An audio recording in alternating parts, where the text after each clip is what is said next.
Hey guys, Captain Levi here, finally back from my ridiculously long hiatus.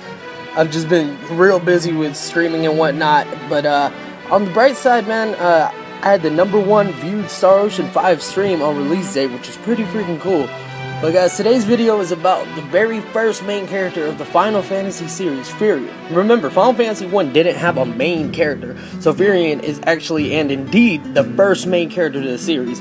Pretty crazy, huh? Seeing as him being the first main character, there isn't much to say about him. The story is actually quite interesting, though. The game begins with Firion, Maria, Gus, and Leon as they're trying to flee their hometown of Finn while it's being demolished by the Empire and Palamecia's army. Maria and Gus being childhood friends of Firion, and Leon being Maria's older brother. During this fleeing scene, they are encountered by four Black Knights, and for the first time in Final Fantasy history, you are hit with the first fixed death battle. When you regain consciousness, Firion awaits and being healed by Mindu, not Minwu, and Prince Hilda. And Princess Hilda. Yeah, but once again, this is another first. Is Hilda, the name Hilda, being brought into the equation because in Final Fantasy IX, that's Regent Cid's wife.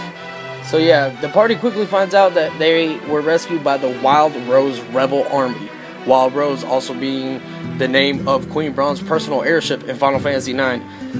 And that the 4 members had barely even made it, but there was still one missing from the 4 members, and that was Leon. The rebel army is fighting back against the Emperor of Palamecia, who is out to rule all the land. And he seeks, so the party throughout the game, just to speed it up quickly, they seek aid from multiple first-time appearance characters to the series, and like job classes as well. Like for instance, you have Cid, you need him to use the airship, and then you have Ricard Highwind, the last remaining dragoon in the world, dies in battle while aiding the cause to bring down the Empire. Fun fact, Ricard is also the adoptive father of the iconic dragoon himself, Cain Highwind. Remember, this is the Ivalice Alliance days, guys, so 1 through 4 share a same, I guess the literal same land, the land itself. But yeah, so when Cid is on his deathbed and whatnot, he gives Firion the airship, because at this point, your party has come across the demonic emperor. And where has Leon been this whole time? But ranking up as his Dark Knight. Once again, another first to the series, the Dark Knight job class, which is one of my favorite in Final Fantasy X too, honestly. But after you encounter him and you do that whole little fight and whatnot, you see that now the Emperor is in demon form. He's killed Satan. He's literally killed Satan and taken his throne, which is Castle Pandemonium, a floating fortress in hell. Basically, that's what it is. And so yeah, so that's why Cid gives you the airship to go reach Pandemonium by making your way through the bottom and then going all the way up to the top. But when you're making your way through Castle Pandemonium, you'll encounter extremely high-leveled enemies and the absolute non-existing RNGs, as if there ever was one. Seriously, I've watched speedrunners get halted. It got so bad during the Final Fantasy Relay race almost like a year ago, that they had Final Fantasy 2. It was like Team Mog. I don't know who it was. I don't know if it was Team Mog or Team Choco. They fell behind like 2 hours because of the RNG, how bad it is in Castle Pandemonium. It's horrible. It's horrible. But yeah, guys, just to wrap it up, you end up just beating the Emperor. You find him. That's it. End of the game. Everybody goes living happy lives. That's it.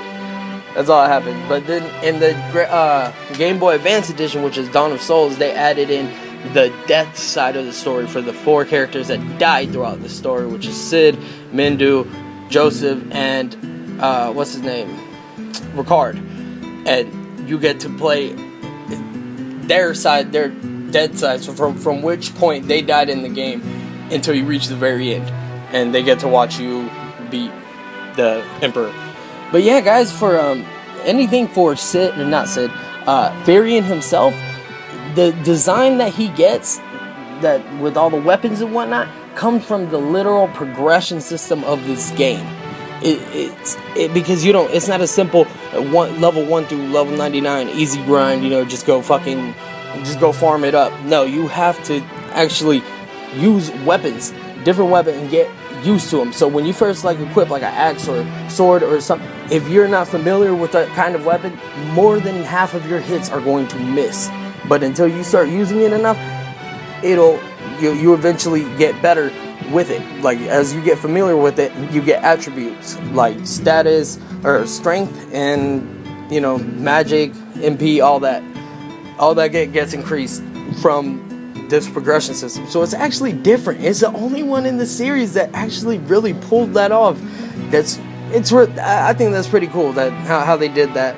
Final Fantasy 2 is one of my favorite Final Fantasies. It's because of that soundtrack. It's amazing. But let me stop pushing this on so much. So if you want to know why he looks like he wants to be Gilgamesh or something, he has 12 million weapons on him, it's because of this progression system. You literally can only equip up to 2 weapons in the game at a time. So that's all there is. Honestly, guys, there's nothing else to say about Firion himself. There's not much lore to him at all. There's more lore to the story than there is in Firion. So next episode is going to be Onion Night, guys. That one's actually going to be quite fun because I've yet to even get on with Final Fantasy 3, but I'm about done here, guys, and I'm going to try to upload as many videos as I can this summer while, squeezing in streaming with everyday life, and I'll try to manage it all best I can. But that's it for now, guys. Captain Levi out. Peace.